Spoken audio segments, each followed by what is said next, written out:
My dad was pretty well known in the community. His name was Jake Whisenent. But 25 years ago today, he put a .22 pistol to the side of his head and he pulled the trigger. That was February 17th, 1981. David found out when he called his dad's office and an employee picked up the phone. He said, "David, your dad's dead. I don't know what's going on." And I just said, "Okay, thank you," and I hung up. And that's it. But that's obviously not it.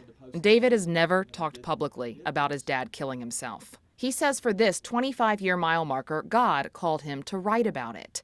This week he posted an editorial on his Facebook page. The Salisbury Post picked it up. Then this morning, Keith Larson invited him to be on WBT Radio. Just don't do it is the message. Don't do it, David says. He's convinced those who consider suicide do not understand what it does to those left behind. This is 25 years later.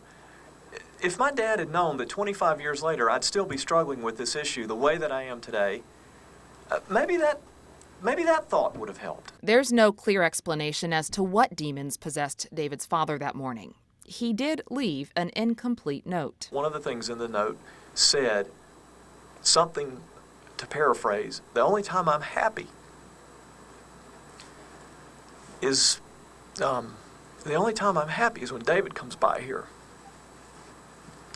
So, if that's accurate, why didn't I go by there that day? It was that comment from David which lit up phone lines, brought on emails, and had everyone thinking the same thing. You didn't do it. Couldn't have prevented and didn't do it. Do you know that? Yeah, I do.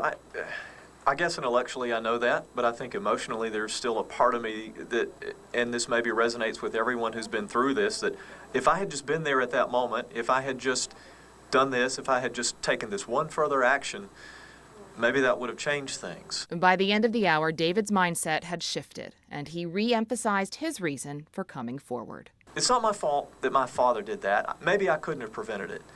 But maybe I can prevent somebody from doing it right now. At least I can get somebody to think about it.